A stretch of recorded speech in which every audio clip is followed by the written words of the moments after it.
Hello friends, welcome back to Gruhini's world. Today I am going to show you my way of making noodles without any sauce or vinegar. If you follow my recipe, this home style noodles will be more tastier than street style noodles.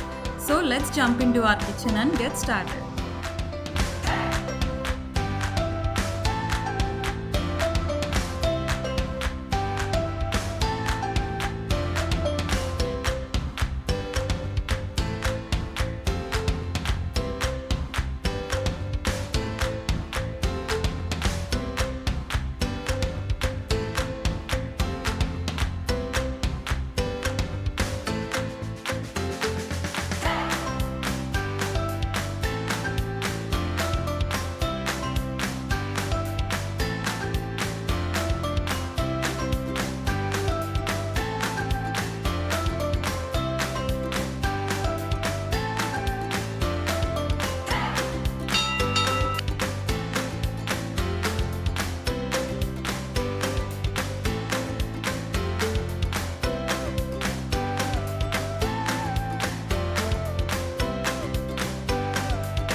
Friends, you can also plan this recipe for your busy morning lunchbox as this can be done in no time.